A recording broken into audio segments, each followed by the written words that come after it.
All right, it's late morning and we are on our way to the flea market. That's right, I said late morning, so shame on us. Obviously, some of the best deals have gotten past us. There's also a forecast outside, so it looks like it's going to rain, but we figured we would just do a quick walkthrough. This is where lack of product knowledge gets the best of us. There's a lot that you see here right in front of us, but because we don't know what sells well, we're not quick to make offers, but let me know as you watch if there's anything here that you see that I should have at least spoke up and asked more about. Just as I'm looking back at this film, I see that grabo right there and it didn't even occur to me to ask what the price was.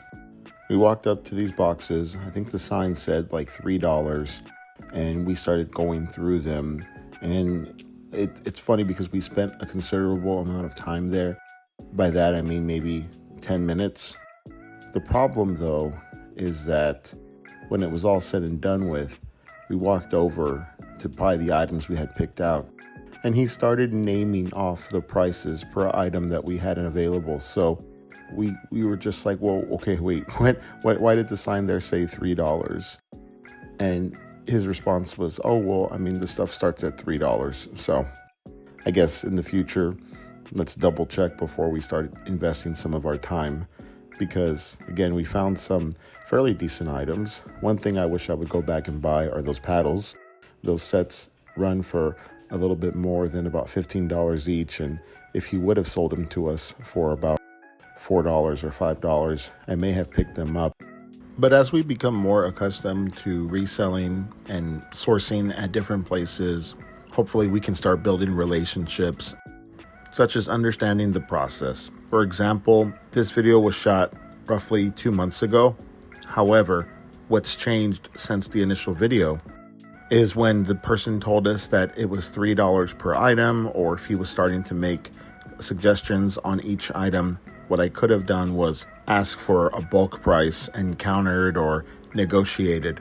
These are things that probably are common sense to a lot of resellers. However, in that moment, I think we were just a little shocked and caught off guard by the total cost. Definitely a lot of room for improvement when it comes to watching back this segment. Like I said, there's a few good things here that we found, such as that Beanie Baby, that Star Wars game.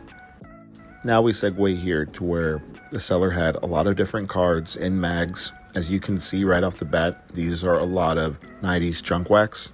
It's also very easy to overlook something because of how many cards are just there in that particular moment. Again, watching this back, I'm wondering, did I miss something? Did you catch anything so far? Initially, my attention was drawn to those Barry Sanders rookie scores. Selling sports cards is something that I continue to venture into. However, I think the process of vetting them, looking over the corners, identifying the centering, it's just a lot all at once. At this next table, the guy was a little bit more organized. However, even though these were modern cards, a lot of it was just high print cards that really have no interest in unless you PC these people. I did appreciate the organization and I did go through a considerable amount. Now, again, you'll hear me go on and on and on. Did you find something that I overlooked? I felt pretty good about going through these stacks.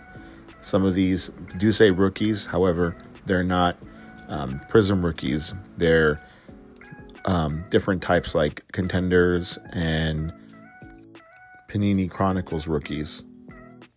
Still don't venture into TCG cards. Probably a good thing because the last thing I need right now is to introduce a very expensive hobby into my world. Not to say that sports cards is not. However, I don't know. Look at that Edie, for example. Should have grabbed that if it was $2. That one I think will age well. The Lively, I'm not too sure. Even my wife was like, oh, that's a great card. But I kept moving because I already have a few first prospect Edies. And we're not quite there yet as far as the market, such as the way the first Bowman for baseball goes. Then you had that Color Blast insert, Scoot Henderson. That one maybe I should have held on to also. Of course, when you're in San Antonio, you got to go through all the Spurs cards. They do really well. People are big Spurs fans here. I did see some rookies. I did see some sought after cards that perhaps maybe I should have grabbed. Like, for example, I passed by that Tim Duncan rookie card. Maybe I shouldn't have rushed myself, but that was pretty much the train of thought in that particular moment. And then we segue here to this card. I just smiled and grinned when I saw it. I was obviously 99% confident that this was not a real card. However, I asked him, hey, can I open up this display case and check it out? The guy was super kind and polite. He let me open up the display case.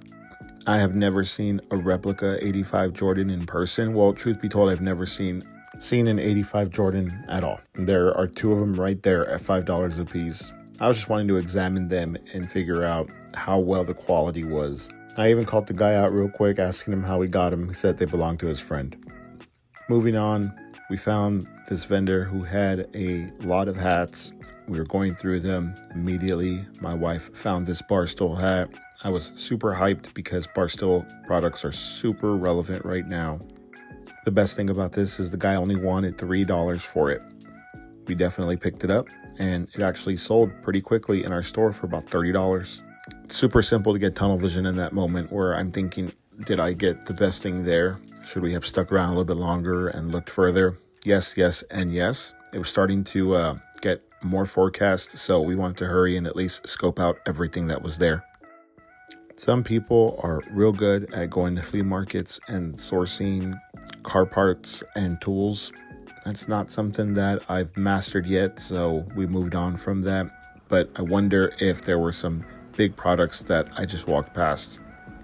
Sometimes you got to be ready to dig, and not to say that we weren't ready, but again, we just wanted to hurry up and get through everything and just see what stood out to us right away, like this jersey. We were able to negotiate to $15 for this beautiful 1972 throwback commemorative jersey with tags, and I think he only wanted $15 for it, so we were super happy with the purchase. The quality is great.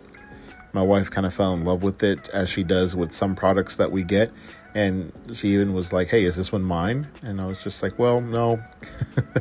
Sorry, babe. He definitely had a couple of other jerseys up there, but we decided to just go with this one because the price point was real good and we thought it would resell quickly. It started raining, so we went back to a covered area. We found this Nike sportswear knit top.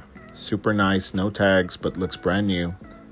And we said, okay, let's see if we can make an offer here. So we got that one. And then we were also able to find this beautiful UT Nike long sleeve shirt. We were able to get both of them for $15. Last, we came across these toys, and these got me all in my nostalgia feels. However, the quality was pretty beat up, and she knew that these were worth something. So she wanted about $9 a figure, which I think would have probably sold for a little bit more. What I should have done is ask how much that Buc-ee's cup was because it was brand new. In total, we spent about $45. Thanks for watching. Stay tuned for the next video. Y'all take care.